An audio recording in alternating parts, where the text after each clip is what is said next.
Technology, a reflection of our times. Efficient, computerized.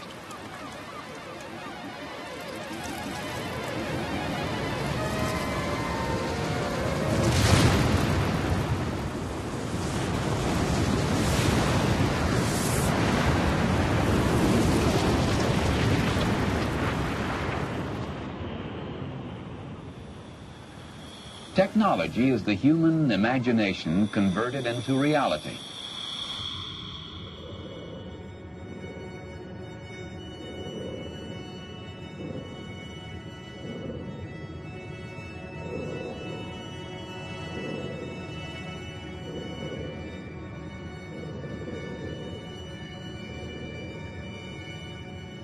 De l'espace, notre Terre est blanche et bleue. Des continents et des mers.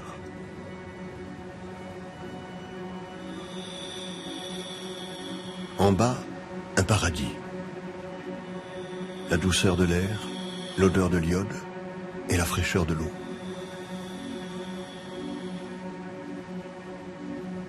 Là, entre 0 et 15 km au-dessus du niveau de la mer, tout autour du globe, il y a ces 1400 milliards de tonnes de dioxyde de carbone.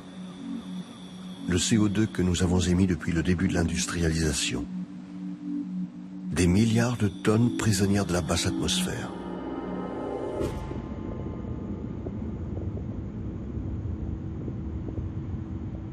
Le progrès est notre raison d'être depuis 2 siècles.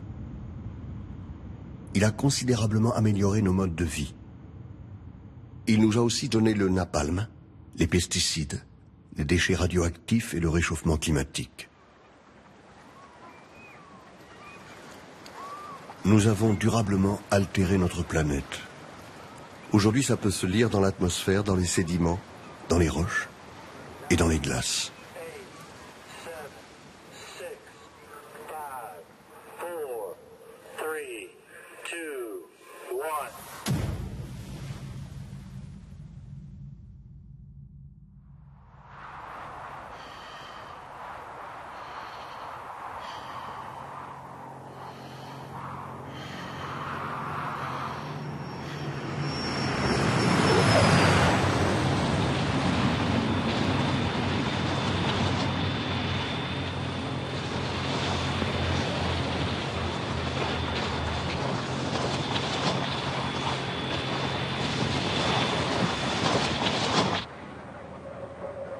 La communauté scientifique mondiale multiplie les alertes depuis 40 ans. L'impact de l'homme sur la nature est tel que nous serions entrés dans une nouvelle époque de l'histoire de la Terre. Une nouvelle époque géologique.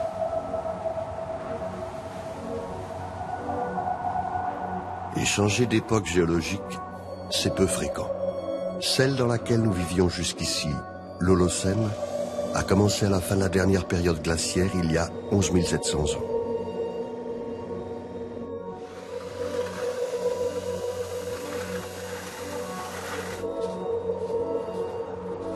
Cette nouvelle époque a déjà engendré des milliers de publications scientifiques.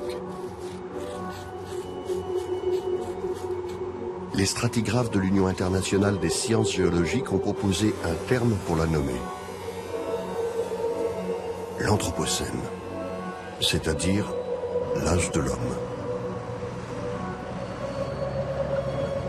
En clair, ce que nous vivons aujourd'hui ne serait pas une simple crise environnementale, mais une révolution géologique d'origine humaine. Alors, quels sont les événements historiques marquants, les découvertes scientifiques et techniques, les choix politiques et industriels qui sont à l'origine d'un tel bouleversement? Comment avons-nous avancé dans l'histoire pour en arriver là?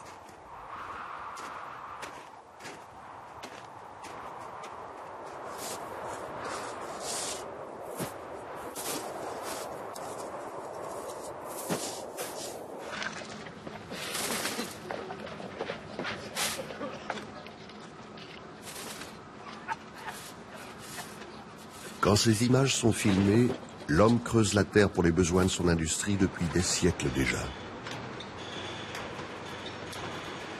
Le commencement de l'extraction industrielle de la houille, le charbon de terre, à l'aube du 19e siècle, marque le début de l'exploitation des énergies fossiles hautement productrices de CO2. Une exploitation massive responsable de l'abîme environnemental auquel nous sommes aujourd'hui confrontés.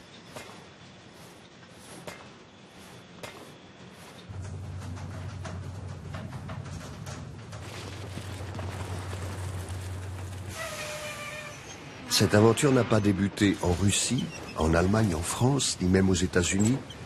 Elle a débuté en Angleterre.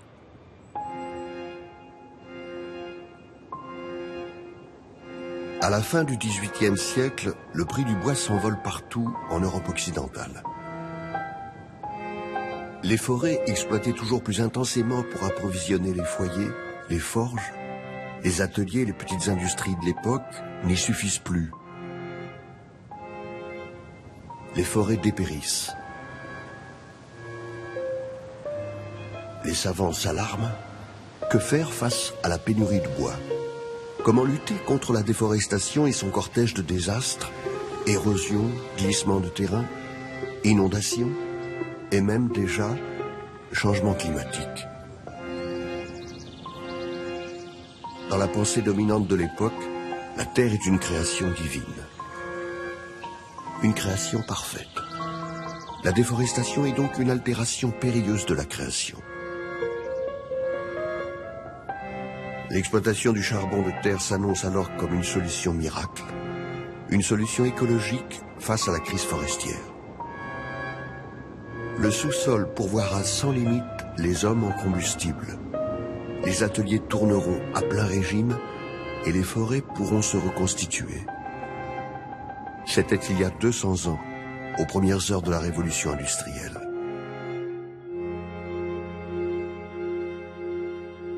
Grâce au charbon, la révolution est engagée et plus rien ne l'arrêtera. Les Britanniques investissent d'immenses capitaux dans leur développement industriel et commercial. Machines à vapeur, fonderies, chemins de fer, mines en tout genre, usines de production de gaz pour éclairer les villes. Et comme le monde est vaste et opulent, ils exploitent aussi abondamment les matières organiques des pays lointains. Les oléagineux d'Afrique de l'Ouest, le caoutchouc d'Amazonie et de Malaisie, les bois exotiques et même le guano du Chili et du Pérou. Et plus que toute autre matière première pour alimenter leur gigantesque industrie textile, qui est le moteur de la révolution industrielle, les Anglais ont besoin de coton. De beaucoup de coton. Celui qui pousse si bien sur les terres fertiles des Amériques. Celui que l'on cultive dans la sueur et dans le sang.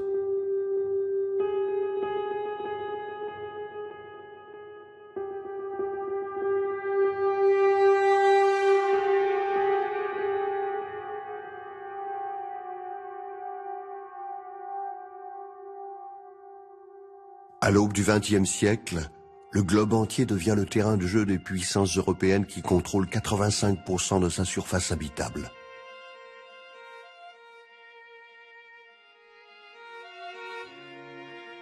Intellectuels, juristes, économistes et politiques britanniques, allemands, français, belges ou états-uniens légitiment leur droit à coloniser les autres continents par l'incapacité des peuples colonisés à exploiter efficacement et durablement les ressources sur lesquelles ils sont assis.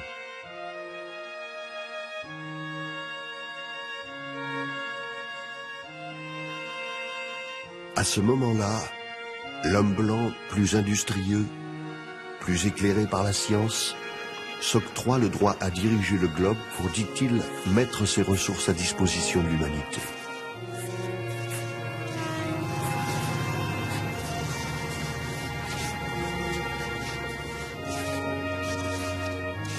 L'histoire du progrès est une histoire humaine bien trop humaine, avec ses perdants et ses gagnants.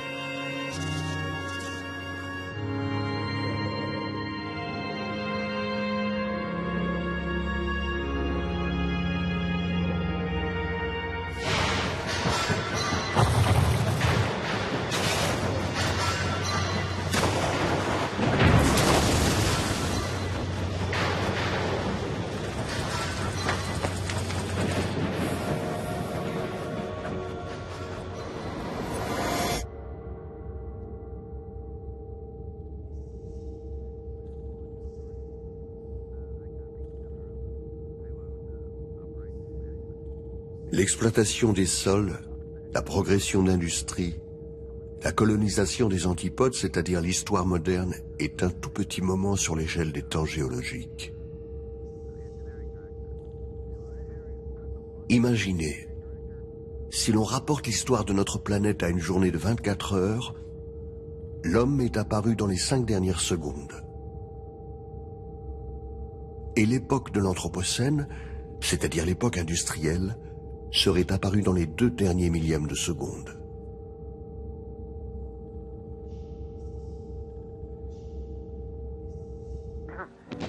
We'd appreciate it if anyone hearing this broadcast would communicate with us. We are very anxious to know how far the broadcast is reaching and how it is being received. If I was with you, you were the top.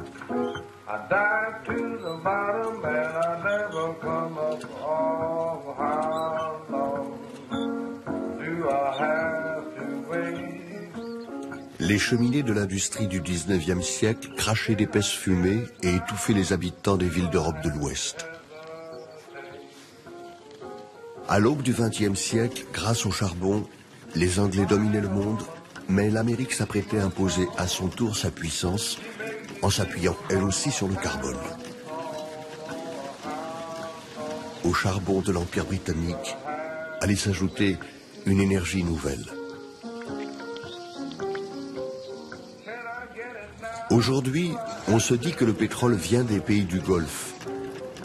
Mais depuis le premier puits de pétrole creusé en 1859 en Pennsylvanie, le sol américain a davantage été foré que n'importe quel endroit sur Terre.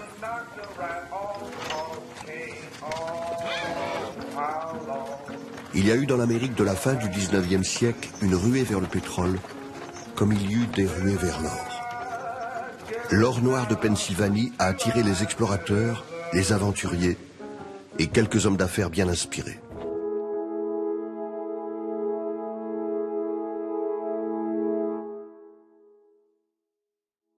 Le premier sphinx de l'or noir, tout le monde connaît son nom. Et donc, le nom de sa lignée. Une famille de raffineurs, d'hommes d'affaires et de banquiers.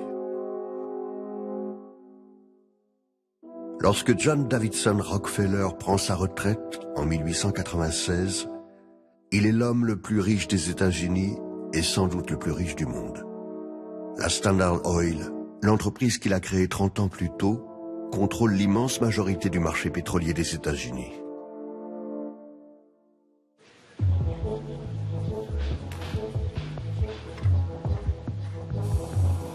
Dès le début de son exploitation, le pétrole va accélérer la révolution industrielle. Très vite, il va irriguer le monde et servir pour l'éclairage, pour le chauffage. Il va progressivement remplacer le charbon comme combustible pour la fabrication du ciment et donc du béton utile à l'extension des villes. Le pétrole va entrer dans la fabrication de la peinture, de la teinture, de la pharmacie, de la cosmétique et des solvants. Il va permettre l'émergence du marché du bitume et de l'asphalte, mais aussi de la cire paraffine, avec laquelle on fabrique le chewing-gum, la gomina, les bougies. Tout cela avant même que la grande époque de l'automobile démarre.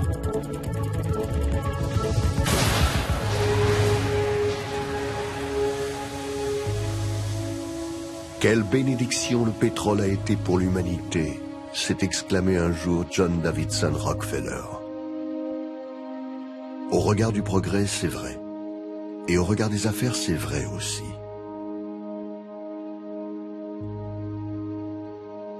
Le pétrole va offrir aux classes dominantes de l'époque la possibilité de faire fructifier leurs affaires sans s'encombrer de la contestation sociale.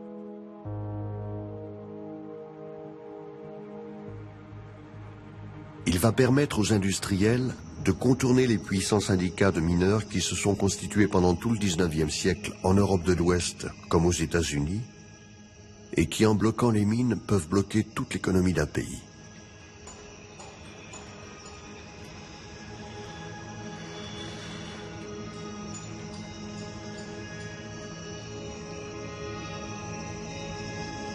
Avec le pétrole, Les industriels ont sous la main une matière fluide dont l'extraction se fait en surface.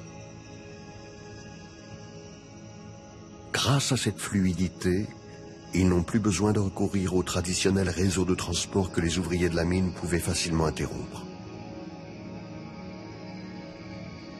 Une fois les forages réalisés, l'installation des pipelines et des tankers permet d'organiser une production et une distribution flexible, rapide, internationale. Une production peu gourmande en main-d'œuvre. Le pétrole est une opportunité telle que dès le début du XXe siècle, les firmes pétrolières se lancent dans l'exploration de nouveaux territoires. De la Russie à l'Iran, les pionniers du pétrole ont entre les mains une matière fossile abondante qui va devenir un enjeu stratégique. Une énergie qui va jouer un rôle majeur dans l'histoire de l'Anthropocène.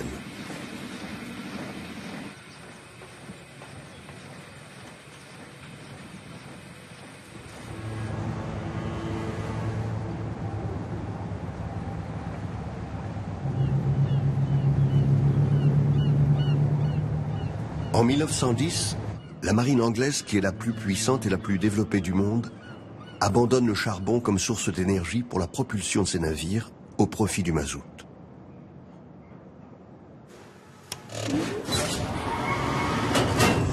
Dans un même temps, les besoins grandissants de la Royal Navy poussent les industriels à développer des usines capables de produire des centaines de milliers de pièces chaque année. Le soutien du travail manuel des ouvriers, par la précision et la rapidité de la machine, préfigure un concept nouveau, la production de masse. De ce rendement sans précédent, jouiront bientôt les constructeurs d'avions et surtout les fabricants de canons.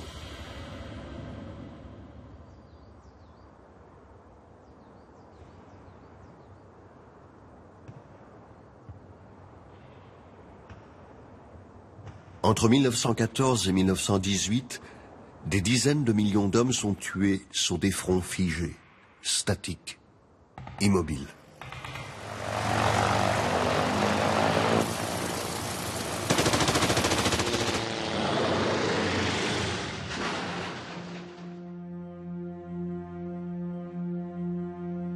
Cette immense boucherie collective va faire la puissance et la fortune de nombreux industriels.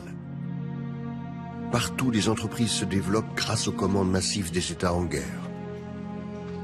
C'est le cas, pour n'en citer que quelques-uns, de Ford aux États-Unis, de Vauxhall en Angleterre, de Daimler en Allemagne, ou encore des ateliers d'un inventeur français de l'Ouest parisien, Louis Renault. L'homme construit sa première automobile artisanale en 1898 à 21 ans. Le jeune pionnier est un autodidacte brillant et visionnaire. Avec ses deux aînés, Louis Renault crée la société Renault Frères, l'une des premières entreprises automobiles du monde. 16 ans plus tard, c'est la mobilisation générale. Louis Renault dirige un empire. Et la guerre va lui permettre de voir encore plus grand. Tandis que les jeunes soldats meurent au front, Louis Renault travaille avec acharnement. Ses ouvriers et ses ouvrières aussi. Ils sortent des usines des milliers de camions, des obus, des moteurs d'avions et des avions de reconnaissance. En 1917, Louis Renault construit le premier char d'assaut français, le FT-17. Une machine de guerre techniquement révolutionnaire. En 4 ans de guerre, Louis Renault multiplie par 5 le chiffre d'affaires de son entreprise. Et Louis Renault n'est qu'un parmi d'autres. La Première Guerre mondiale donne l'impulsion à la massification de l'automobile et au développement de l'industrie moderne. Les équipements de production tombent à plein régime. Le taylorisme et le travail à la chaîne se diffusent à l'ouest du monde. Le futur se prépare à grands pas.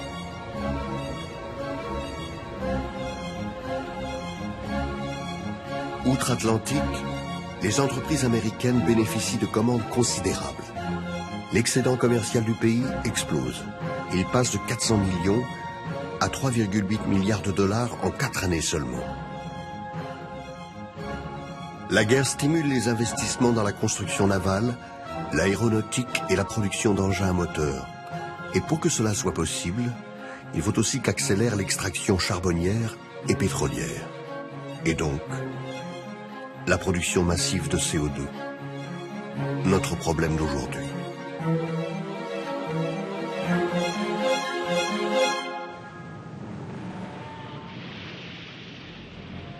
La Première Guerre est tragique pour les hommes, mais profitable pour l'industrie.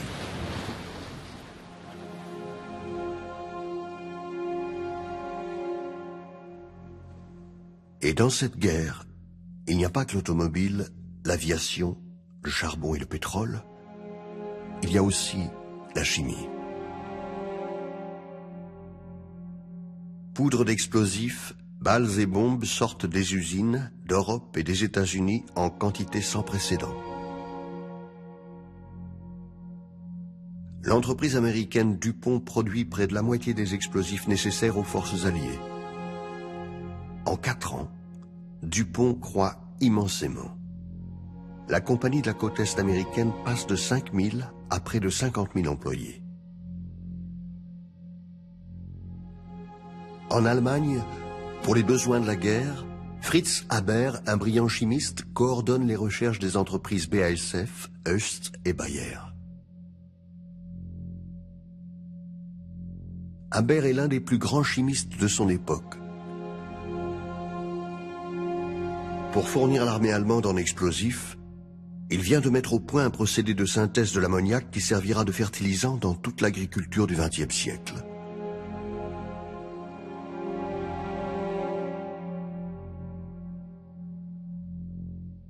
Mais là, à ce moment précis de l'histoire, Haber s'intéresse au chlore. Il met toute son intelligence au service de sa patrie. Il veut produire le tout premier gaz de combat.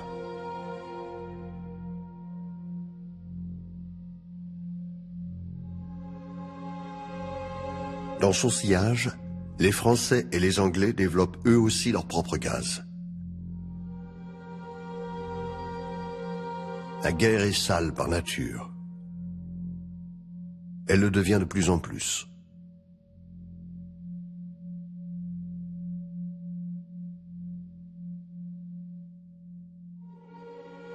Loin de la boue des tranchées, une autre guerre est en train de s'engager.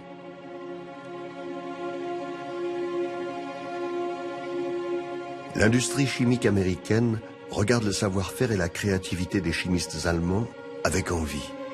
Le potentiel économique du maniement des molécules est une promesse vertigineuse.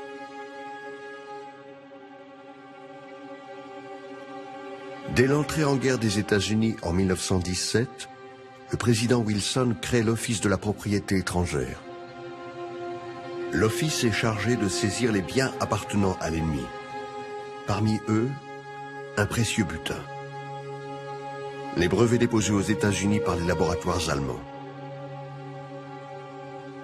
Le géant Bayer se voit ainsi arracher l'une de ses plus profitables inventions, l'aspirine. Une manne dont profitera la Monsanto Company, une jeune entreprise dont le nom est encore peu connu. Cette saisie devait être provisoire et les brevets rendus à leurs auteurs à la fin des hostilités. Mais pour les laboratoires américains, l'opportunité est bien trop belle. Ils se regroupent sous une nouvelle corporation, la Chemical Foundation, et achètent au gouvernement à prix dérisoire des milliers de brevets allemands. La fondation assure ainsi l'émergence d'une industrie chimique américaine prête à concurrencer l'Allemagne d'après-guerre.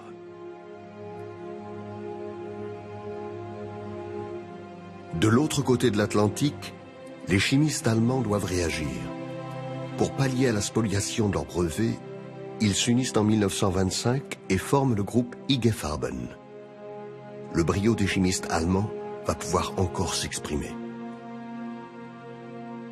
IG Farben devient rapidement le plus grand groupe de la chimie du monde.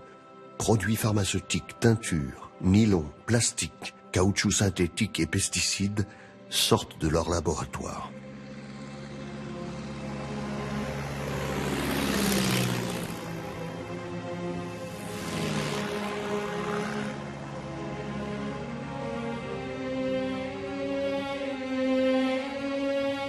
Pendant tout le siècle, les grandes entreprises de la chimie entretiendront une liaison peu recommandable avec la guerre et la destruction. IG Farben produira le Zyklon B utilisé dans les chambres à gaz. La société DuPont produira le plutonium pour le projet Manhattan.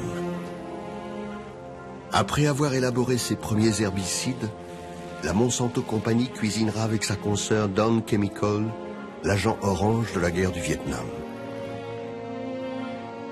En mobilisant son génie scientifique pour tuer l'ennemi, l'homme a appris à tuer le vivant en général.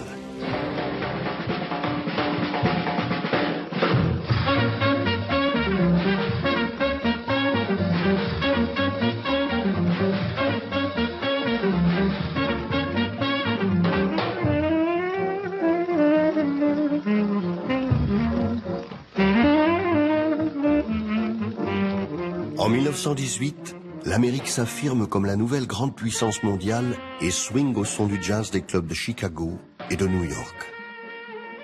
Au pied des buildings, alors que les citoyens avaient l'habitude de se déplacer en tramway, on commence à rouler dans les Ford assemblés dans les usines de Détroit.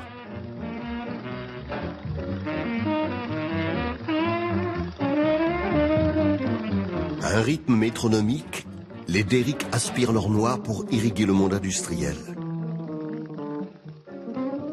Plus que tout autre objet inventé par les hommes, l'automobile devient le symbole de la modernité. Dans un premier temps, la voiture ne profite qu'à une frange étroite de la population, des bourgeois amateurs de sensations fortes.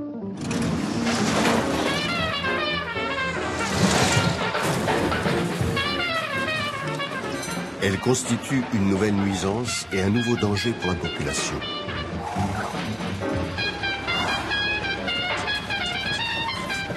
De Londres à New York, de Paris à Berlin, les éditorialistes proposent de la bannir de l'espace urbain ou au moins de réduire sévèrement sa vitesse à quelques kilomètres par heure. On la dénonce comme une arme dangereuse, comme l'écraseuse.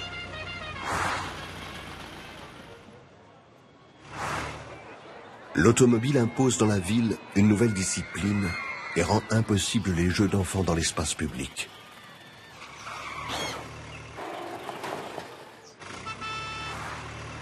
En 1921, à Pittsburgh, une marche silencieuse réunit plus de 5000 personnes en hommage aux 221 enfants écrasés cette année-là. L'année suivante, la ville de Baltimore inaugure un monument à la mémoire des enfants qui ont succombé. La colère et les larmes accompagnent le développement de la voiture.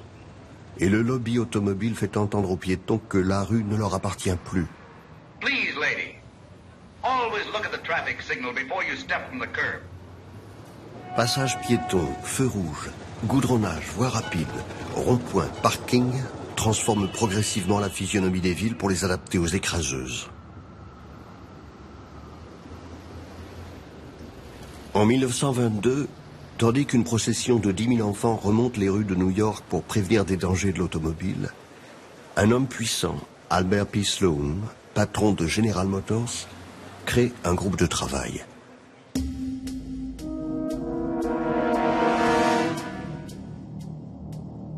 La mission de ce groupe, échafauder une stratégie pour remplacer les tramways électriques par les autobus et les voitures individuelles. Le cœur du business de General Motors.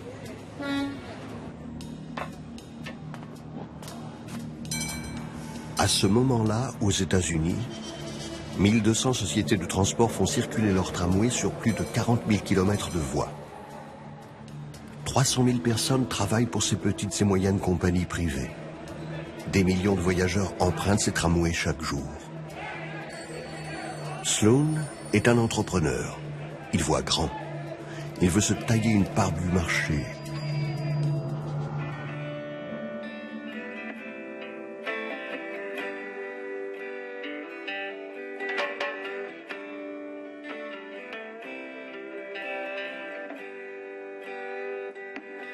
Mais en octobre 29, le krach boursier fait trembler l'Amérique. Les spéculateurs ont trop spéculé. Le peuple va avoir faim. Les ouvriers et les classes moyennes vont connaître le chômage.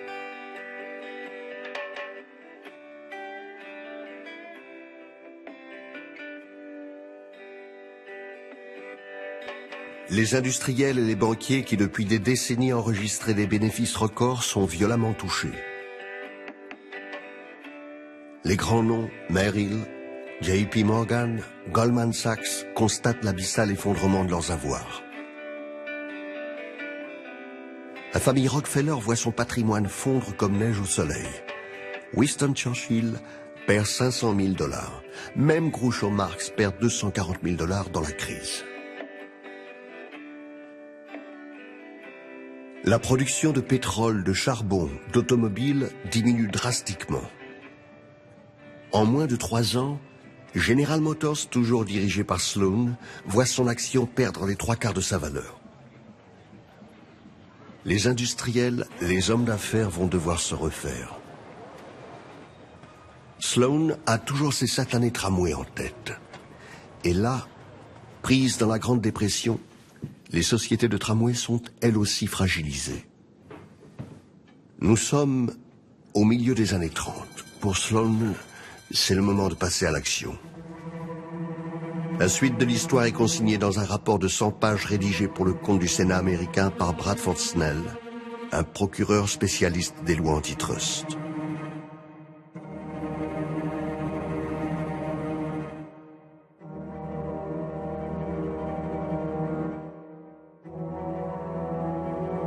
Autour de General Motors, Sloan réunit ses amis. Standard Oil, les Rockefeller donc, Phillips Petroleum et Firestone, un industriel de l'automobile, 2 dealers du pétrole et le premier grand industriel du pneu. Ensemble, ils entrent au capital d'une sombre compagnie de transport, la National City Lines. Ils en prennent le contrôle et créent une myriade de filiales. Ils achètent alors les entreprises de tramway dans près de 45 villes américaines.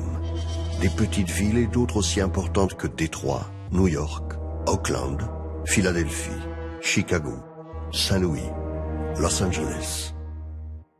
Quand les municipalités ne veulent pas vendre, les hommes d'affaires n'hésitent pas à utiliser la corruption d'élus et de hauts fonctionnaires et, si besoin, les services de la pègre locale.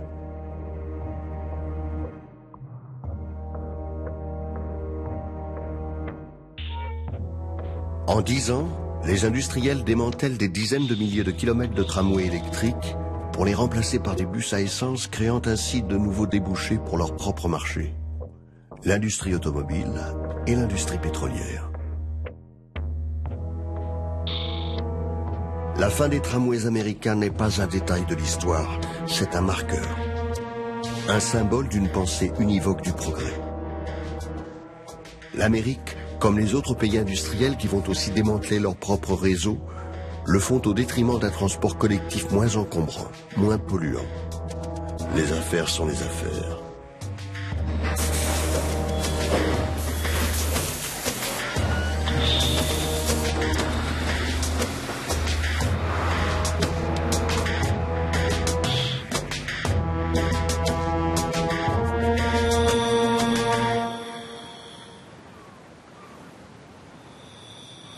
Près d'un siècle et demi s'est écoulé depuis le début de la révolution industrielle.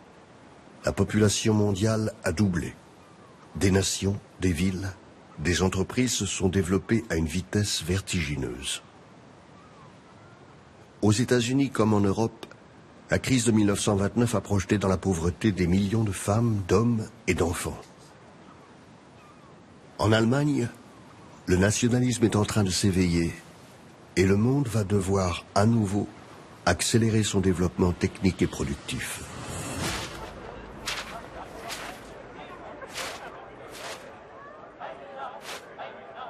Dans les années 20, si les chimistes d'IG Farben et quelques entreprises industrielles comme Krupp ou Siemens sont en bonne santé, l'Allemagne survit avec une dette colossale et subit une crise bancaire sans précédent.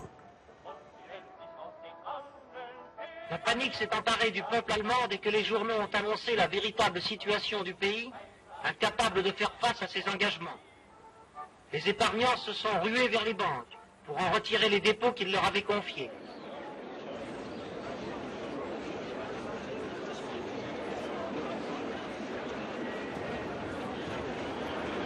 En 1933, Adolf Hitler accède au pouvoir. Il est à la tête d'un pays pauvre, plus pauvre que la France, que l'Angleterre et bien plus pauvre que les États-Unis. Le nouveau chancelier multiplie les discours dans lesquels il promet au peuple de lui redonner sa fierté. Wir müssen, so oder so, auch den letzten Mann in Deutschland, der überhaupt tätig sein will, wieder in eine Arbeit bringen. Ich glaube an unser deutsches Volk, glaube an die Millionen schaffender Menschen in diesem Volk, glaube auch an die Vernunft unseres Volkes, glaube an meinen eigenen Willen und es müsste mit dem Volk hergehen, wenn wir dann nicht unser Deutschland wieder kräftig und unser Volk nicht mehr glücklich machen können. Adolf Hitler, fasciné par la personnalité d'Henry Ford, son génie productiviste et son antisémitisme, lance un chantier historique. La construction de 6000 km de voies rapides. Le premier réseau autoroutier du monde.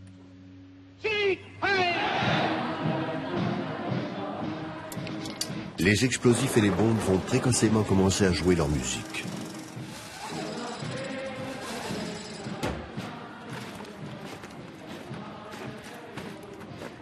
Ici, non loin de la capitale allemande, on n'utilise pas moins de 2 tonnes de dynamite pour niveler le terrain, déterminant ainsi de formidables explosions.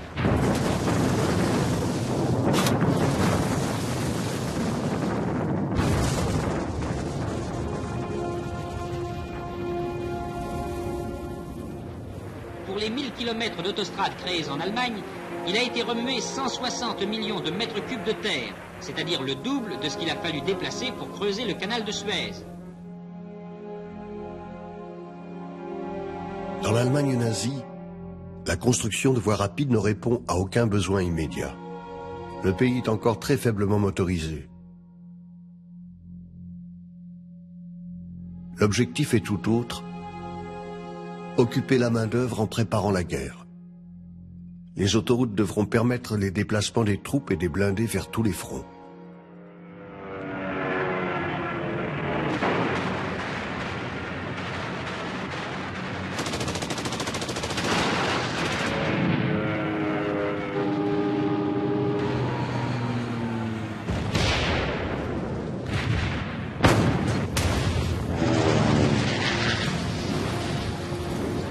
Les autoroutes de l'Allemagne nazie sont le symbole de ce qui s'annonce plus que jamais, le lien entre guerre et pétrole.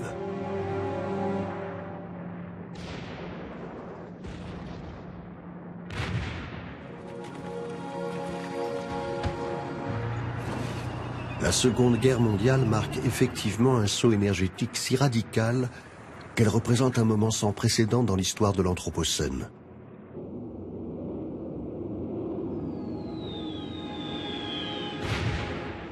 Le soldat américain de la Deuxième Guerre consomme 228 fois plus d'énergie que celui de la Première. Le principal avantage stratégique des forces alliées consiste d'ailleurs dans l'approvisionnement presque illimité en pétrole américain. The clock on the wall. On the 7th day of December 1941, it struck the 11th hour. Every hour after that has been, will be, 0 hour. Time, the most vital natural resource of a country at war. Every tick of the clock is time won or lost. Every 60-minute sweep, every 12-hour tour of those relentless hands is turning out carload lots of time for us to use ourselves or to give away to the enemy. Entre 1940 et 1944, la production industrielle américaine augmente plus vite qu'à n'importe quelle autre période de l'histoire. Elle triple. La production d'avions et de munitions est multipliée par 15, celle des bateaux par 10, celle des produits chimiques par 3, celle du caoutchouc par 2. Le transport routier fait plus que doubler, le transport aérien est multiplié par 6, et le volume du pétrole transporté par pipeline par 5. Les moyens de production hors normes développés pour la guerre préparent un monde nouveau. Un futur hyper productif, hyper industriel s'annonce. Inside of 24 hours, 1/20th of a freighter or a tanker can be built. Within those same 24 hours, a squadron of tanks can roll off the assembly line, and a flight of bombers can be made ready from radio to rudder boat. In one day, 1,000 acres of corn can become 30,000 bushels of food. In one day, one plant unit can turn out enough rifles to equip a battalion of infantry, the men who, in one day, might win a war or lose it.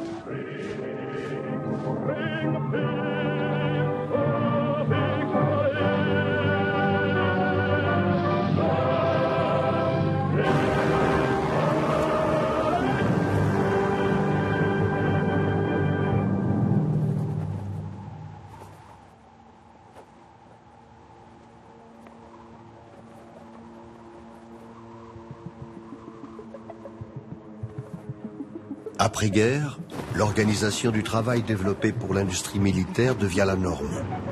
Toute l'Europe de l'Ouest converge vers les États-Unis pour apprendre comment produire vite et plus.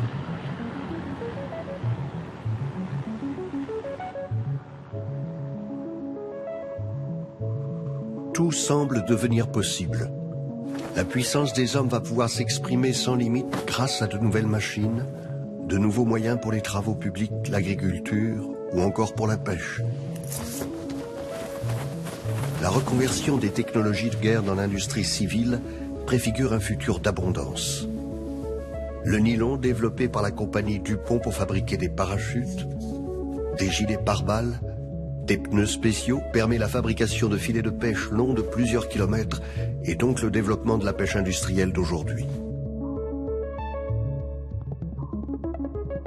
Les appareils de détection de bateaux et de sous-marins ennemis vont bientôt servir à repérer les bancs de poissons et finalement participeront à l'épuisement des ressources des océans. Les tanks, qui avaient mobilisé de nombreux industriels aux États-Unis, en Allemagne, en France, en URSS, en Italie, servent de modèle pour tous les engins à chenilles, abatteuses, débusqueuses, grumiers, bulldozers. Des machines qui accéléreront la déforestation, le développement des espaces périurbains, l'accès à de nouvelles ressources naturelles.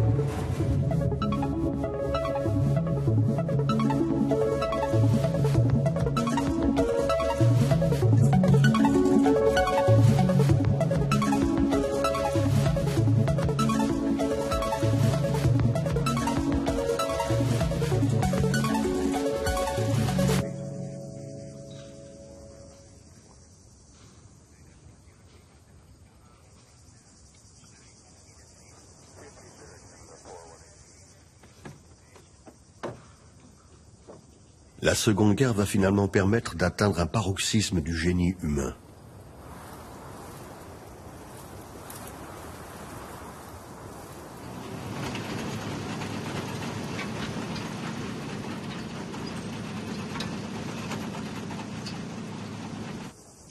Les hommes s'apprêtent à expérimenter un nouvel outil de destruction sans commune mesure. Un événement qui marque un moment important du rapport entre l'homme et la nature.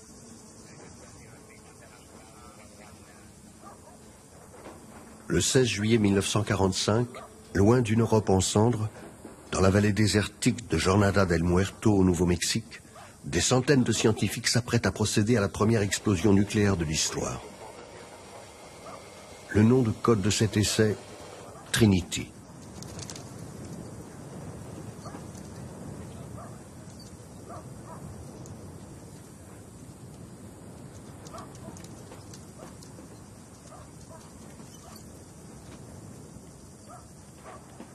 Avant le tonnerre et le feu, Enrico Fermi, un des cerveaux du projet Manhattan, propose un pari à ses collègues.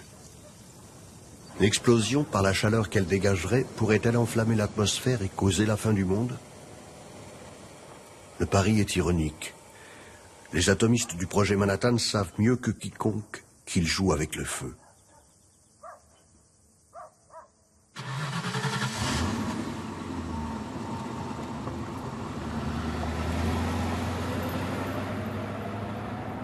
À 5h10, le compte à rebours est lancé.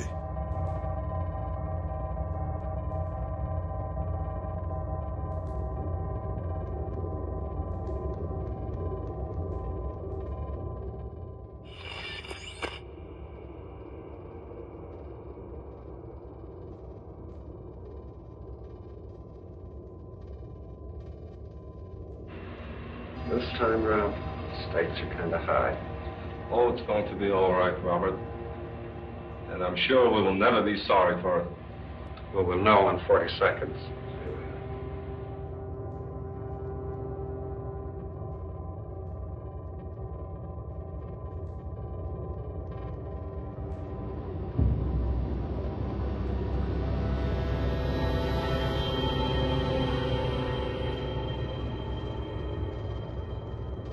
À 5h29 21 secondes, Gadget explose avec une puissance comparable à 20 000 tonnes de TNT.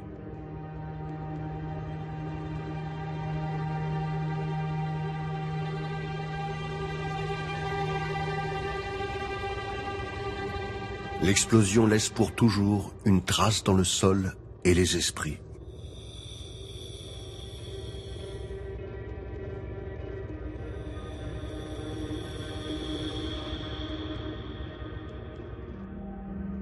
Trois semaines plus tard, Hiroshima et Nagasaki ne sont plus.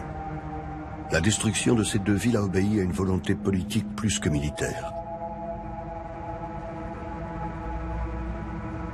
La question de larguer une charge atomique au Japon, sur un territoire désert, s'est posée. Mais l'expérimentation n'aurait pas été totale. Il fallait savoir les effets réels d'une frappe nucléaire sur une zone urbaine.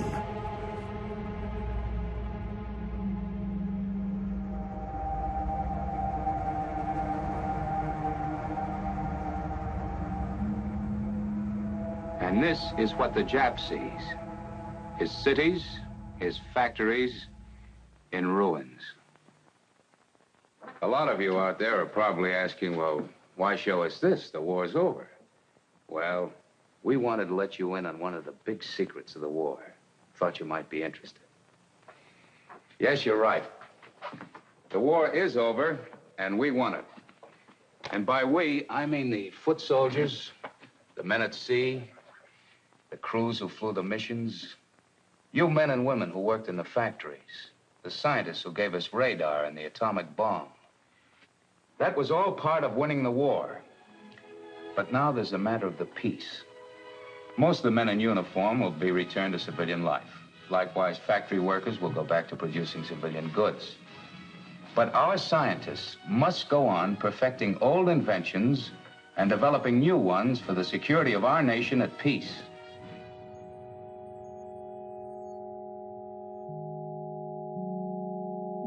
Le nucléaire ouvre de nouveaux horizons aux deux pays qui le possèdent dans l'immédiate après-guerre. Comme les gaz de la Première Guerre, comme les tanks, le nylon ou les radars de la Seconde, l'atome pourrait bien servir à autre chose qu'à la guerre. L'homme a enfin acquis un outil décisif pour transformer la Terre. La puissance atomique est désormais le plus parfait symbole de la démesure humaine. En 1945, Julian Huxley, un éminent scientifique qui deviendra le premier président de l'UNESCO, évoque devant 20 000 personnes au Madison Square Garden les possibilités d'employer des charges nucléaires comme une dynamite atomique pour dissoudre les calottes glaciaires des pôles.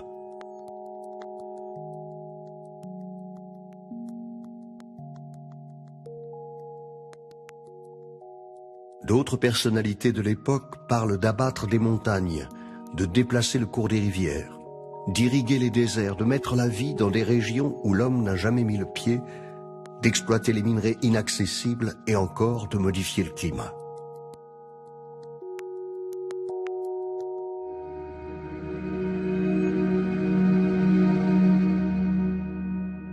Ces visionnaires, ces stratèges bien inspirés ont l'oreille attentive des gouvernements détenteurs de la puissance nucléaire. En 1957, le directeur de la Commission de l'énergie atomique des États-Unis, un certain Lewis Strauss, lance l'opération Plowshare.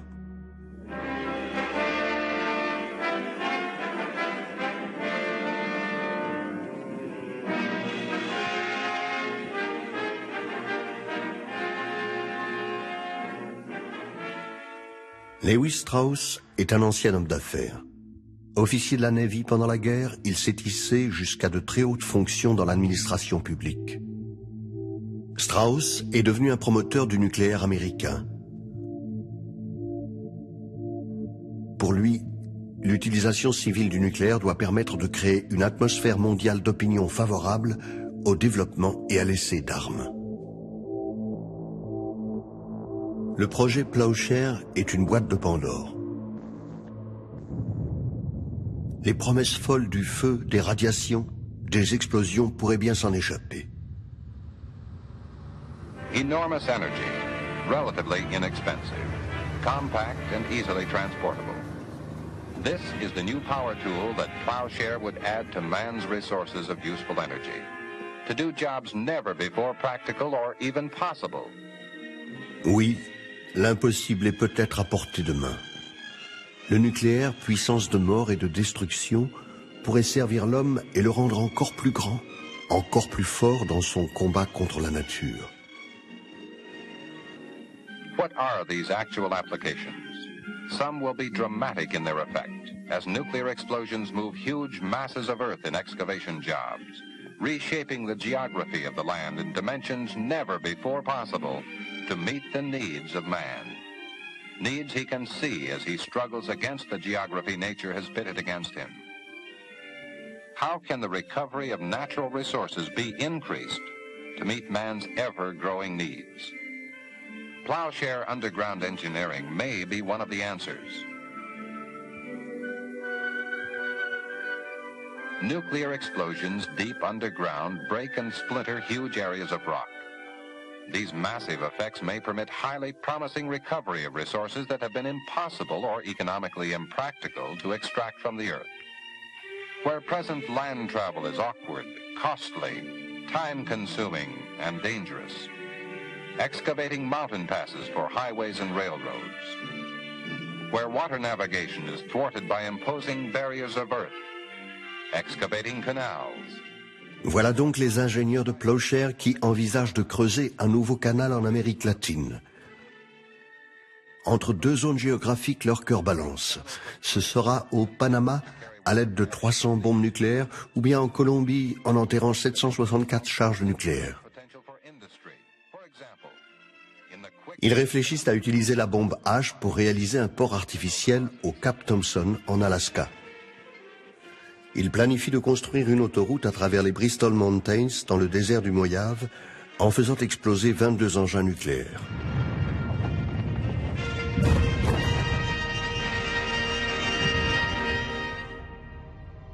Le projet dure 20 ans et engloutit 770 millions de dollars de l'époque, soit près de 4 milliards d'aujourd'hui. Les Américains procèdent à 27 explosions à usage civil. Une horreur, mais une paille comparée à ce qui se passe à l'Est.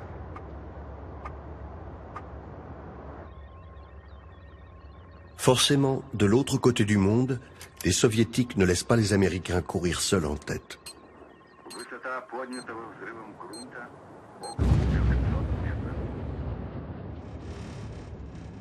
Le Plowshare soviétique est baptisé Programme numéro 7.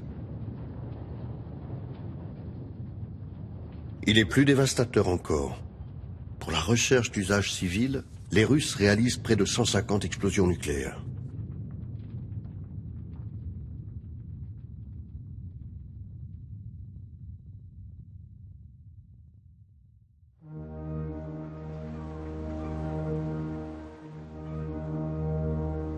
Le milieu du XXe siècle marque le début de ce que les penseurs de l'Anthropocène nomment la grande accélération. C'est un point de bascule pour la planète, un changement de régime d'existence de la Terre. C'est l'aube de l'ère nucléaire, c'est l'époque du pétrole peu cher, du plastique omniprésent, de l'amiante, du béton qui coule en masse. de centaines de milliers de nouvelles molécules chimiques et de biocides. C'est un point de bascule pour la déforestation, le climat, l'acidité et l'épuisement des océans. C'est enfin le début de la consommation de masse qui s'étendra bientôt à des millions, puis à des milliards de personnes.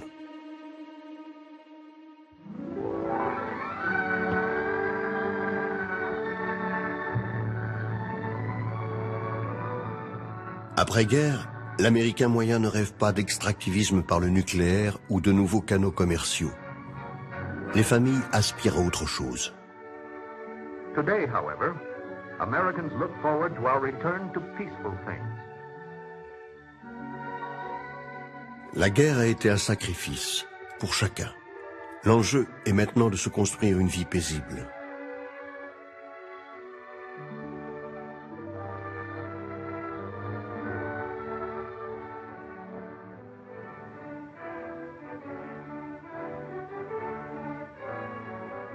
Mais dans l'Amérique de l'après-guerre, la pénurie de logements est immense. Et pour cause. Pendant le conflit, tous les programmes de construction ont été gelés. La priorité était à l'industrie de l'armement.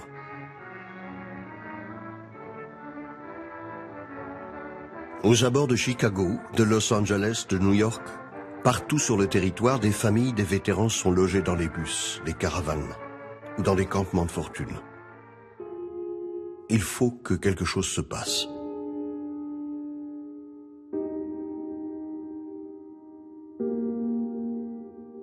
Et un promoteur, qui lui aussi revient du front, va devenir l'homme providentiel. William Leavitt a passé 4 années dans une unité du génie chargée de construire et d'aménager les installations militaires sur les théâtres d'opération.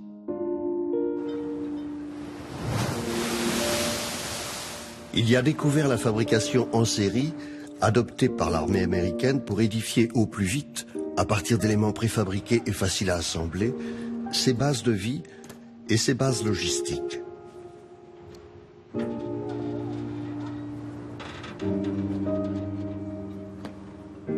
C'est ainsi qu'au retour de la guerre, William Leavitt va concevoir et mettre en œuvre un nouveau système pour bâtir.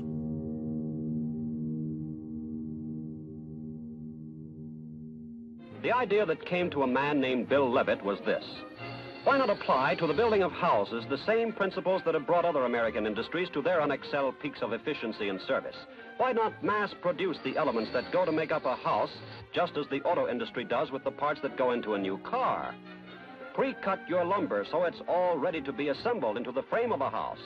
With the waste removed, one truck can deliver to the building site all the rough lumber that will go into 2 complete Leavitt homes. Leavitt achète un terrain agricole de 405 hectares sur Long Island, à quelques kilomètres de Manhattan. Le chantier est organisé en 26 étapes, mobilisant chacune une équipe d'ouvriers. Les équipes se succèdent sur chaque unité à 18,28 mètres les unes des autres. Chaque équipe est à sa tâche pour l'édification des murs, la construction de la charpente, la pose des portes et des fenêtres, des escaliers, des éclairages, des tringles à rideaux.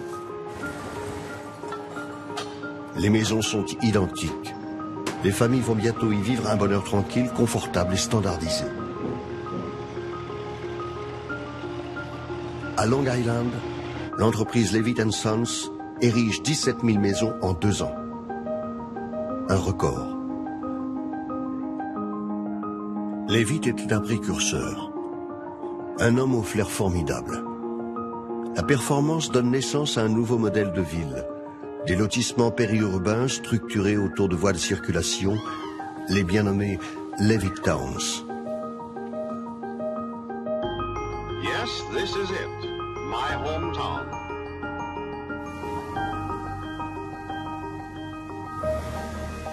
Pour encourager l'accès au logement, l'État met en place un système de garantie des prêts immobiliers. L'accès au crédit explose. Les prêts à 30 ans rendent accessible le rêve périurbain pour moins de $60 par mois, soit 3 jours de salaire d'un ouvrier. Soudainement, pour des millions d'Américains, acheter en banlieue devient moins cher que de louer en ville.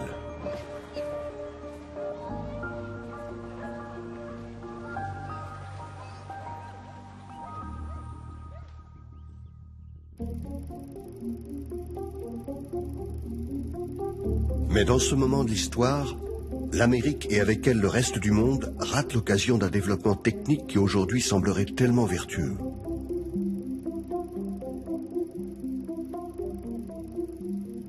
Pendant la guerre, le gouvernement américain a largement financé des programmes de recherche sur les maisons solaires. Pourquoi? Parce qu'il fallait réduire la consommation intérieure de pétrole pour maximiser la part envoyée au front. En 1948, Maria Telkes, une brillante biophysicienne du MIT, met au point une maison solaire autosuffisante à 75%.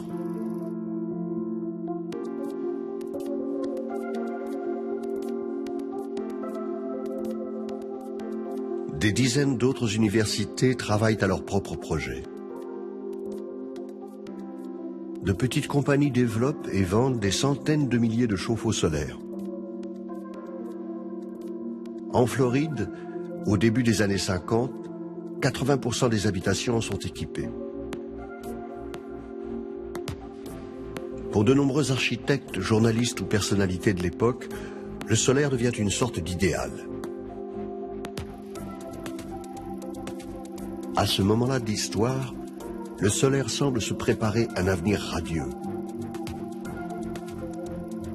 C'était il y a plus de 60 ans.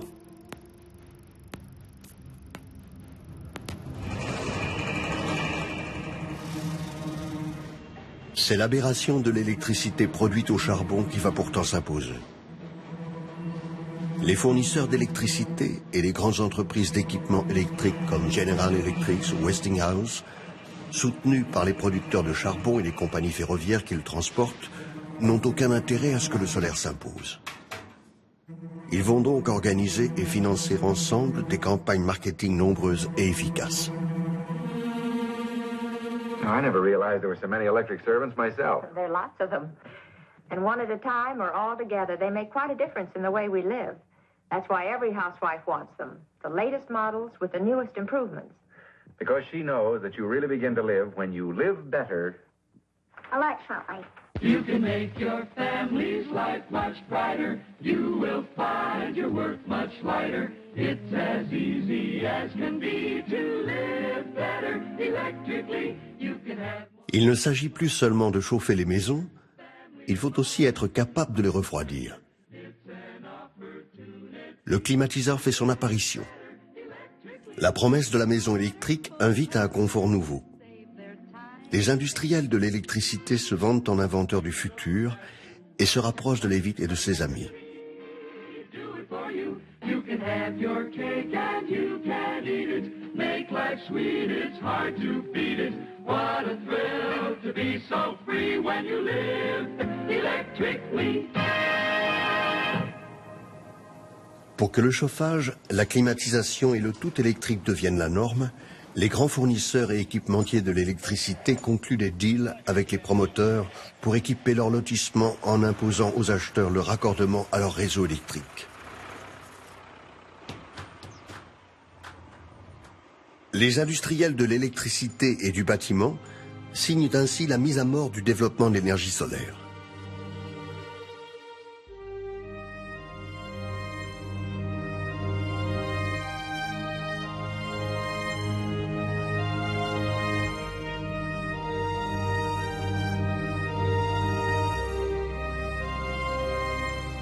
La grande accélération qui fait définitivement basculer le monde dans l'Anthropocène ne s'explique pas seulement par la croissance démographique, l'incroyable dynamisme des sciences, des techniques et le talent des grandes entreprises à vendre leurs produits.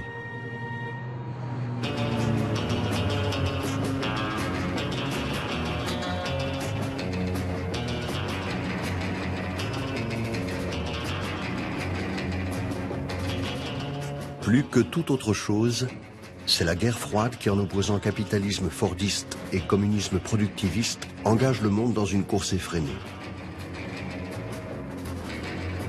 De part et d'autre du rideau de fer, chaque bloc doit assurer à sa population un niveau de vie et de consommation propre à stabiliser l'ordre social et à assurer la victoire militaire, économique, culturelle et politique.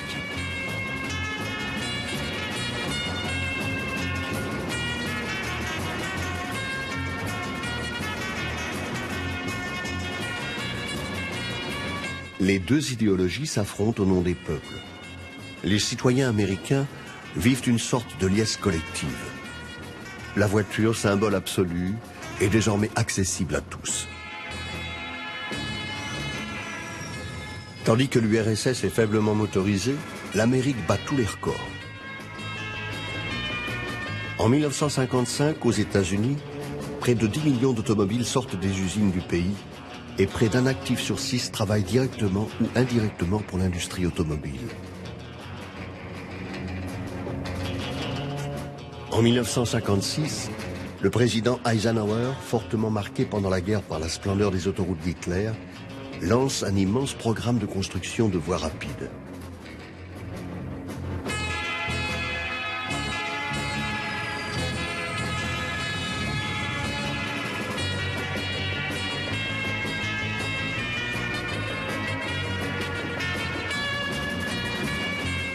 In this plan, there will be no intersection. Access will be controlled. It will really unite all of our United States. It will be possible to drive from the Atlantic to the Pacific Ocean and from Canada to Mexico on safe, multi-lane, divided highways without a single stoplight or stop sign. You will travel swiftly, easily, and safely. This system of interstate and defense highways is for the traffic of the future. Eisenhower voit grand. 70 000 km d'Interstate Highways surgissent de terre au coût faramineux de 50 milliards de dollars. Au Congrès américain, cette débauche d'argent public est justifiée par des raisons de sécurité intérieure. Desservir les 400 bases militaires et surtout permettre la déconcentration de l'industrie américaine pour la rendre plus résiliente en cas d'attaque nucléaire soviétique. De son côté, l'URSS fait tourner à pas cadencé son industrie militaire, ses usines métallurgiques et remporte un succès mondial en mettant en orbite le tout premier satellite de l'histoire. Les hommes jouent désormais leur partition de l'infiniment grand à l'infiniment petit. Everything in the world, you know, is made up of molecules, and some of the most useful are those that form versatile plastics, like Alathon, Delrin, Lucite, Teflon. Here's what we need. Oh, my. Molecules. There are classics in your toaster, in the blender and the clock, in the lamp and in the roaster, on the door and in the lock, in the washer and the dryer, and the garden tools you lend, in your music amplifier and electric fryer. You have got a plastic friend. We can coat a waffle griddle. En Europe, le modèle américain se répand. La société française, comme toute l'Europe de l'Ouest, entre dans la culture consumériste, avec ses icônes et ses temples, l'hypermarché, le salon de l'automobile et celui des arts ménagers.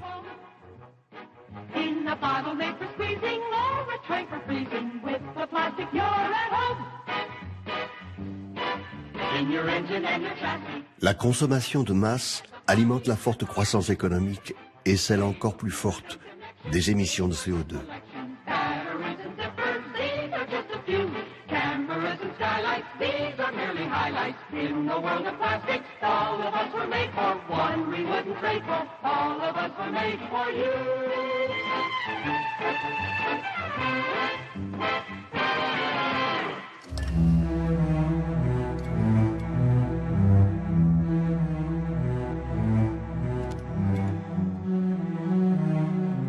Comment les États-Unis ont-ils réussi à hisser leur mode de vie à un tel niveau, dans les décennies d'après-guerre, et à entraîner toute l'Europe de l'Ouest dans cette même dynamique?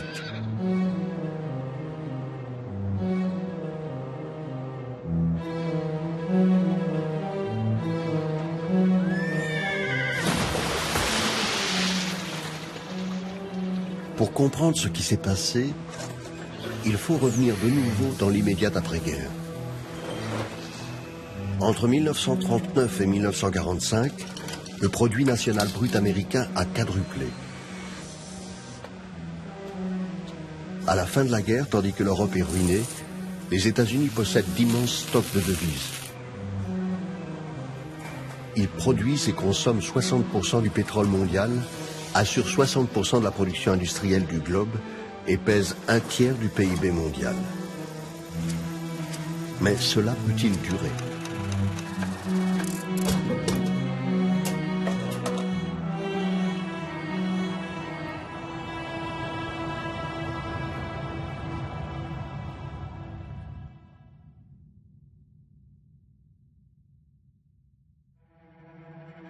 À l'aube des années 50, deux naturalistes à l'avant-garde, William Vogt et Fairfield Osborn, dénoncent dans deux livres tirés à plus de 20 millions d'exemplaires une surexploitation des États-Unis et plus largement une surexploitation de la terre entière au-delà de ce qui serait durable.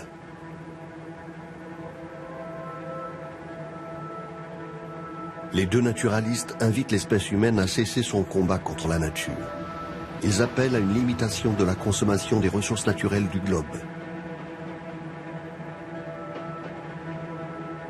Mais en pleine guerre froide, les élites militaires, économiques et politiques américaines considèrent qu'une telle modération serait incompatible avec la course engagée contre le bloc communiste.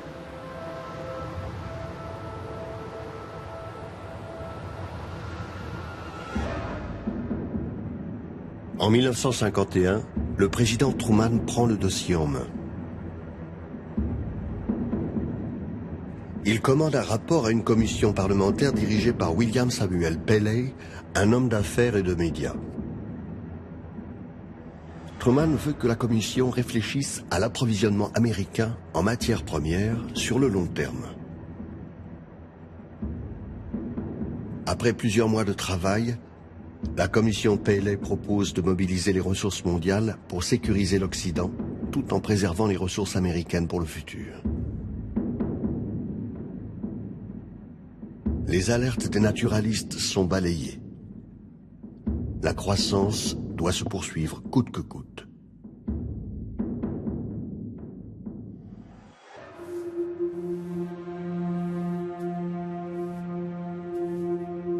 Les États-Unis doivent donc passer du statut d'exportateur à celui d'importateur de matières premières et d'énergie. Et cette bascule va progressivement s'opérer. Après avoir participé à la construction de bases militaires dans le monde entier pendant la guerre, elles vont établir des installations pétrolières, des pipelines, des barrages, des raffineries, des mines, des usines de ciment, d'engrais, de pesticides et de produits agroalimentaires. Entre 1945 et 1965, les entreprises américaines réalisent à elles seules 85% des nouveaux investissements dans le monde.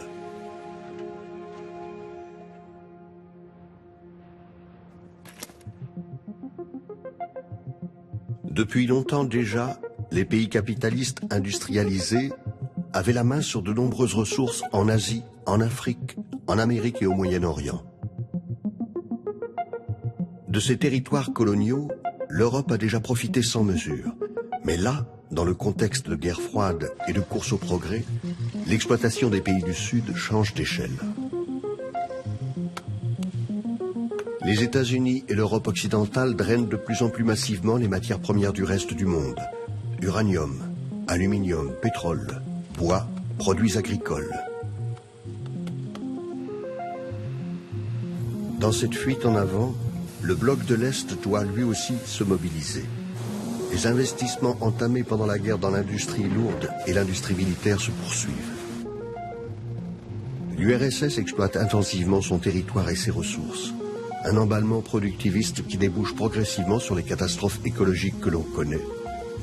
La dévastation de la mer d'Aral, les pollutions au charbon, les contaminations nucléaires sur son propre territoire. Le reste du monde est la chasse gardée de l'Occident.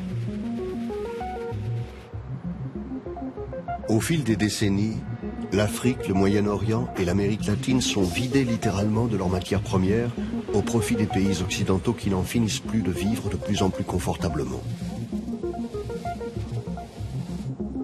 L'exploitation massive des ressources des pays pauvres dégrade leur propre cadre de vie en y accumulant de nombreuses nuisances, déchets d'extraction minière, pétrolière et déforestation. C'est ce qu'on appelle aujourd'hui l'échange écologique inégal. On consomme dans les pays riches, on exploite et on pollue dans les pays pauvres.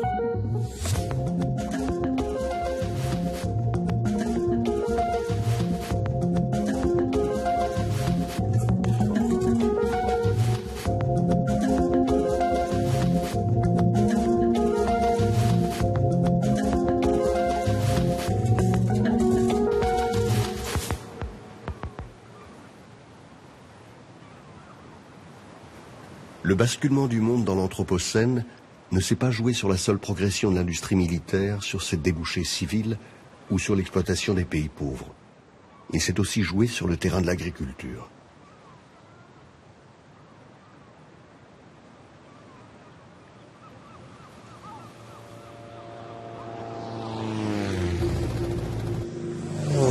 Les prémices de l'agriculture que l'on connaît aujourd'hui se sont développées entre les deux guerres. Cette époque pendant laquelle les chimistes ont développé les premiers pesticides et la production industrielle d'engrais azotés. Une période pendant laquelle les agronomes et les généticiens ont développé des variétés de céréales sélectionnées, propres à supporter ces pesticides et engrais, et suffisamment homogènes pour permettre la récolte mécanique.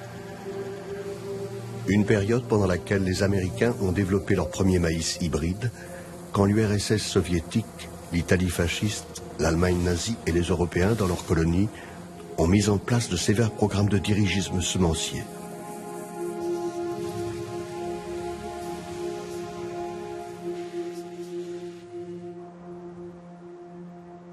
Mais l'agriculture qui préfigure l'agro-industrie d'aujourd'hui va véritablement commencer son extension dans le reste du monde et particulièrement dans les pays en voie de développement grâce à la philanthropie de la fondation Rockefeller.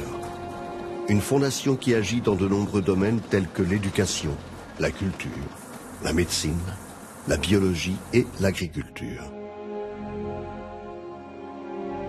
Au début des années 40, le vice-président des États-Unis, Henry Wallace, demande à la fondation Rockefeller d'aider le gouvernement mexicain dans son développement agricole.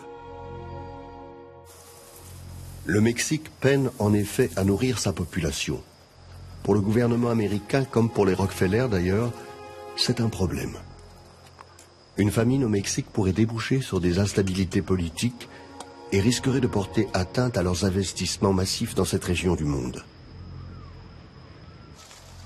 La Fondation propose de réformer en profondeur les habitudes des paysans mexicains en important les méthodes de l'agriculture industrielle américaine, semences sélectionnées, irrigation et mécanisation. Many Mexican cattlemen, like Mr. Gonzalez, who owns this farm, have improved the breed of their animals. Yet their milk production is far below what they should expect. Mr. Gonzalez has asked the advice of a good friend, his agricultural extension agent.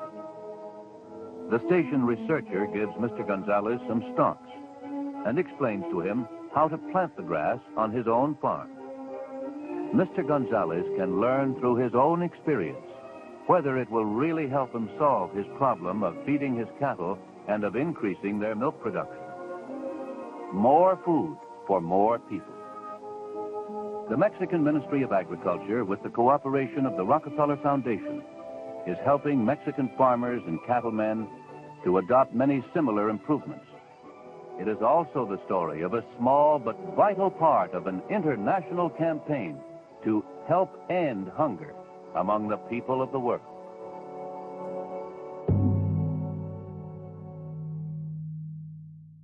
Le programme de la Fondation Rockefeller débute en 1941 avec des semences de maïs hybrides. Il est rapidement étendu à d'autres types de semences, blé, haricots, riz, fourrage, et à d'autres pays de l'Amérique latine, la Colombie, le Chili, l'Équateur ou encore le Pérou. L'agriculture moderne commence ainsi son extension dans les pays du Sud.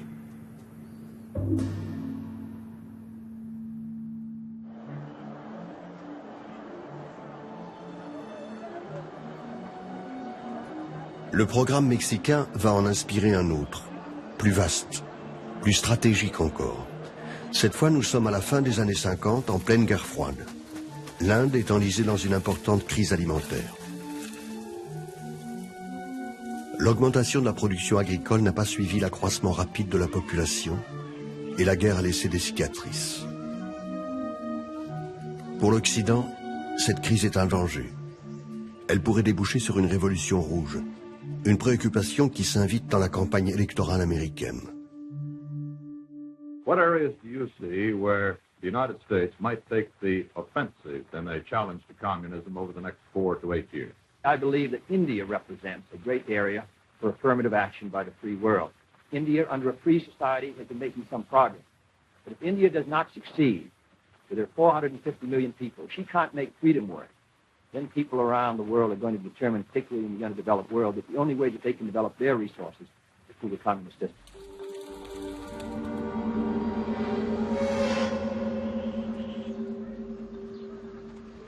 L'Occident réunit ses forces.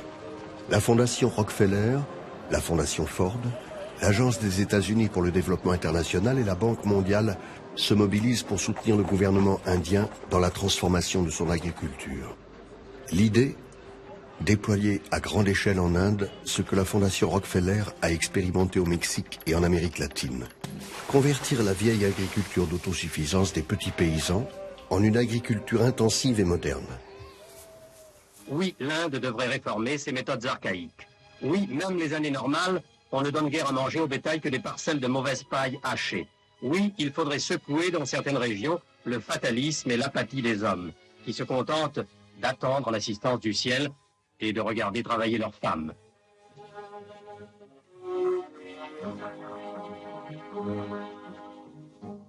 Mais bouleverser les techniques et les traditions d'un immense pays comme l'Inde ne peut se faire en un jour et sans moyens financiers énormes.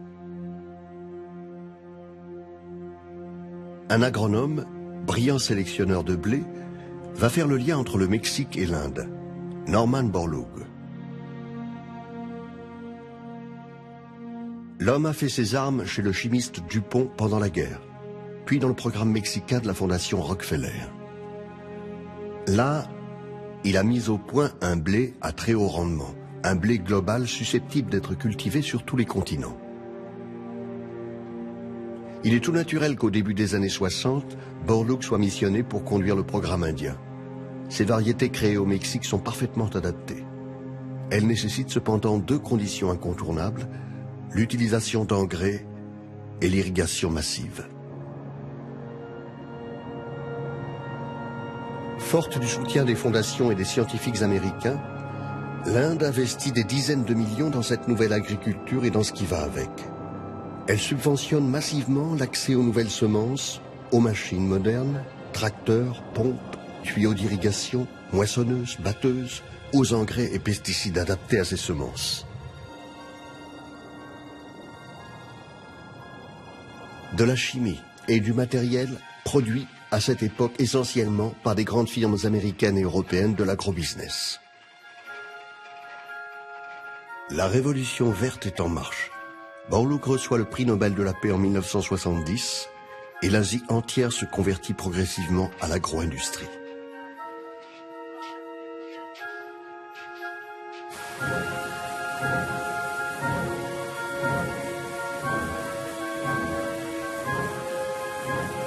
Le modèle Borlaug a permis une indéniable augmentation de la production agricole indienne, mais il n'a pas profité à tous. Il a favorisé les agriculteurs qui avaient les moyens d'investir pour devenir des entrepreneurs de l'agriculture. Il a favorisé une agriculture d'exportation massive, plus qu'une agriculture propre à nourrir les populations locales. Des économistes et des historiens affirment qu'à moyens égaux, il aurait été possible de faire mieux pour la sécurité alimentaire indienne en tablant sur le développement de la petite paysannerie.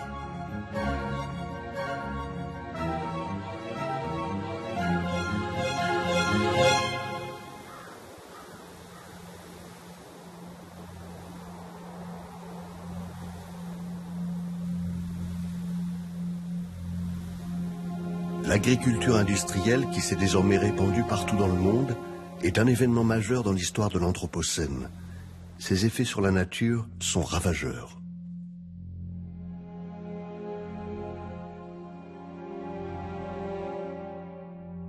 Le modèle consistant à cultiver la même variété championne sur des millions d'hectares et dans le monde entier a causé la disparition de milliers de variétés cultivées traditionnellement. Il a drastiquement augmenté la consommation d'eau pour l'irrigation, comme l'utilisation des engrais et des pesticides. Il a produit un appauvrissement des sols quand ce n'est pas une stérilisation totale. L'agriculture industrielle est par ailleurs extraordinairement gourmande en énergie fossile. Il faut du pétrole, beaucoup de pétrole pour alimenter les machines agricoles, produire les engrais et transformer les aliments. Au début du 19e siècle, en Europe occidentale, une calorie dépensée permettait d'obtenir 5 à 12 calories alimentaires.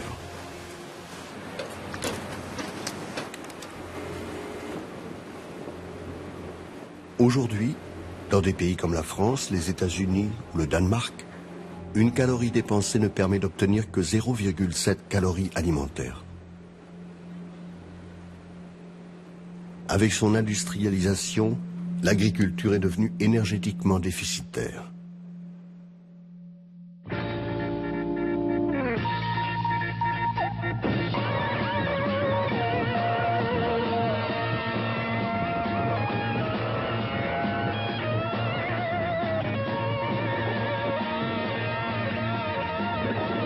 Dans les années 70 aux États-Unis, les carcans se fissurent et l'armée américaine largue plus de 70 millions de litres d'agent orange sur le Vietnam.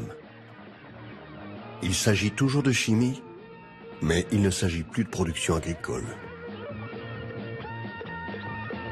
Classées parmi les armes réputées incapacitantes, on les utilise à des fins dites humanitaires, puisqu'elles permettent théoriquement de débusquer l'ennemi sans le tuer. Mais le monde scientifique pousse un cri d'alarme pour dénoncer la menace que fait peser sur la population vietnamienne l'usage intensif de produits chimiques dont on ne connaît pas tous les effets sur l'équilibre de la nature. Start. 3, 2, 1.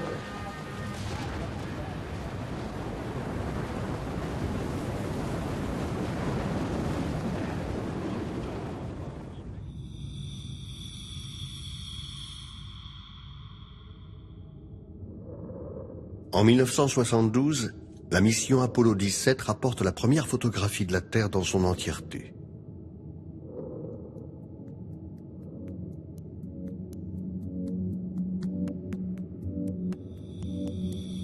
L'image devient rapidement l'emblème d'un monde clos, fini, d'une planète fragile.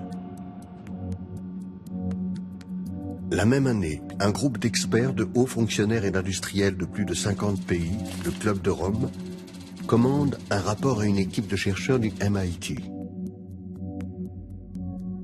Le rapport a pour titre « Les limites de la croissance ». Ces scientifiques sont à la pointe de la technologie grâce à une machine ultramoderne à laquelle le grand public n'a pas encore accès, l'ordinateur. Ils mettent la Terre en courbe, en statistiques et en équations. Le rapport élabore 13 scénarios pour le futur et alerte sur un effondrement de la civilisation industrielle au XXIe siècle. Les causes de cet effondrement, la pollution, le manque de ressources et la surpopulation. L'idée des limites à la croissance est formulée pour la première fois au plus haut niveau par les élites du capitalisme.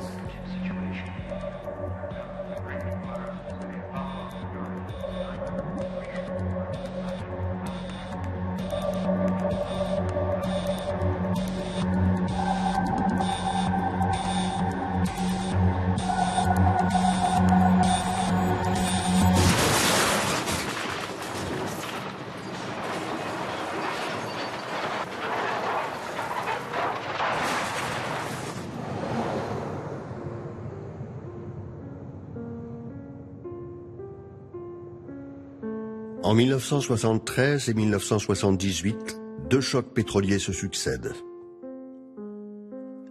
L'Amérique en sort sonnée.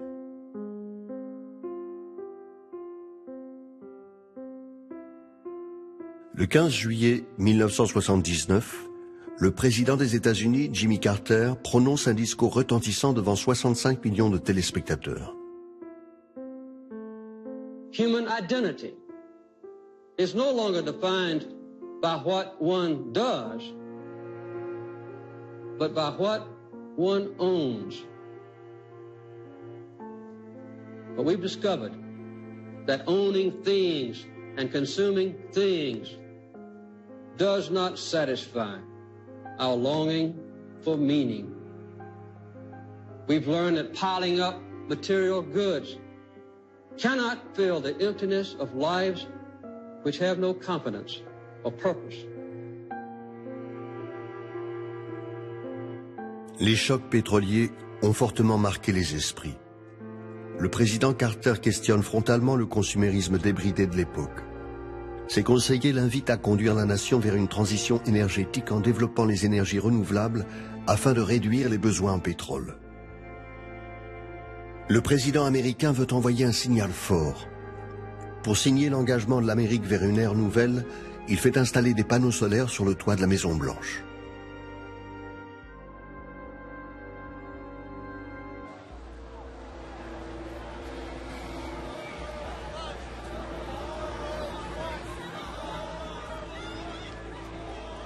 Carter et ses conseillers sont effectivement dans leur temps. Depuis plusieurs années, quelque chose gronde dans la société américaine comme en Europe. Quelque chose qui ressemble à un réveil écologique. Quelque chose qui n'est en fait que le prolongement des alertes du passé.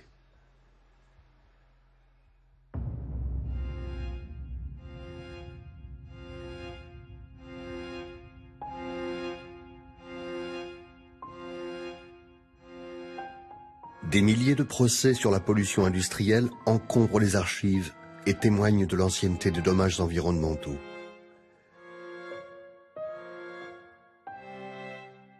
Les bilans comptables des usines chimiques montrent que chaque année, les industriels dédommageaient leurs voisins pour les récoltes perdues et pour la dégradation de leur environnement.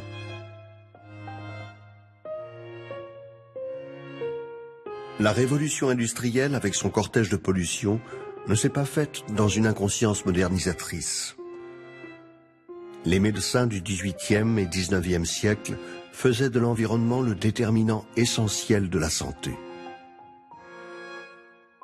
Dans toute l'Europe de la révolution industrielle, les riverains des usines se mobilisaient contre les pollutions. En ville, les polices portaient une attention scrupuleuse à la qualité de l'air, surveillaient étroitement les ateliers, leurs fumées et leurs écoulements. Décennie après décennie, 2 siècles durant, les alertes n'ont jamais cessé. Et dans les années 70, certains ont cru que tout allait enfin changer. On connaît la suite. In this present crisis, government is not the solution to our problem. Government is the problem. Les lobbies industriels s'organisent contre le mouvement écologiste et les régulations environnementalistes. Une nouvelle vague de mondialisation financière favorisée par l'arrivée au pouvoir de Margaret Thatcher en Angleterre, puis de Ronald Reagan aux États-Unis, relance le monde dans une nouvelle accélération qui va nous conduire là où nous en sommes aujourd'hui.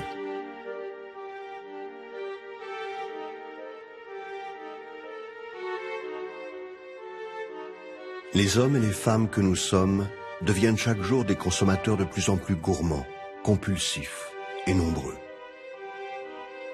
Les pays riches ont dopé leur économie malgré une stagnation de leur productivité et des salaires par un surcroît de consommation permis par l'endettement, les prix bas du pétrole, des matières premières et de la main-d'œuvre asiatique.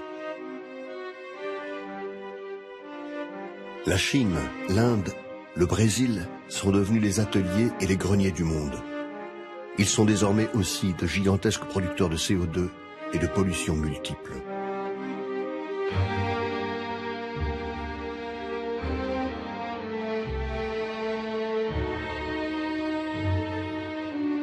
L'histoire, notre histoire est celle-ci.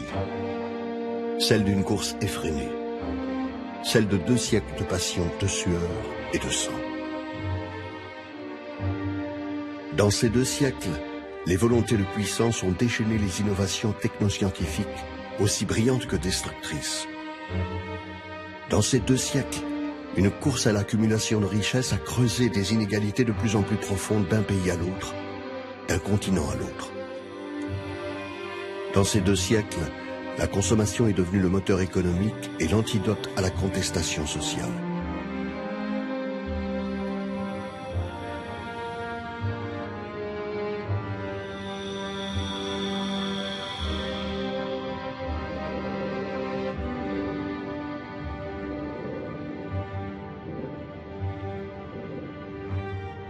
Les 1400 milliards de tonnes de CO2, invisibles, prisonnières de la basse atmosphère, sont bel et bien là.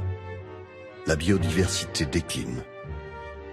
Les gros émetteurs de CO2 sont aujourd'hui les 20% d'hommes et de femmes les plus riches de la planète. Le mode de vie développé depuis le début du 19e siècle par la bourgeoisie des pays industriels et colonisateurs est devenu le quotidien globalisé d'un cinquième de notre monde. Aujourd'hui, la consommation de charbon continue de croître. Celle du pétrole vient pour la première fois de passer les 100 millions de barils par jour. Et puis, on réalise peu à peu que la production massive des panneaux solaires est extrêmement gourmande en produits miniers et notre infrastructure numérique de plus en plus vorace en énergie. La promesse de salut de la planète par ces technologies dites vertes et par la dématérialisation rappelle de plus en plus la promesse de sauver les forêts et le climat grâce au charbon du début du 19e siècle. L'Anthropocène est peut-être un point de non-retour.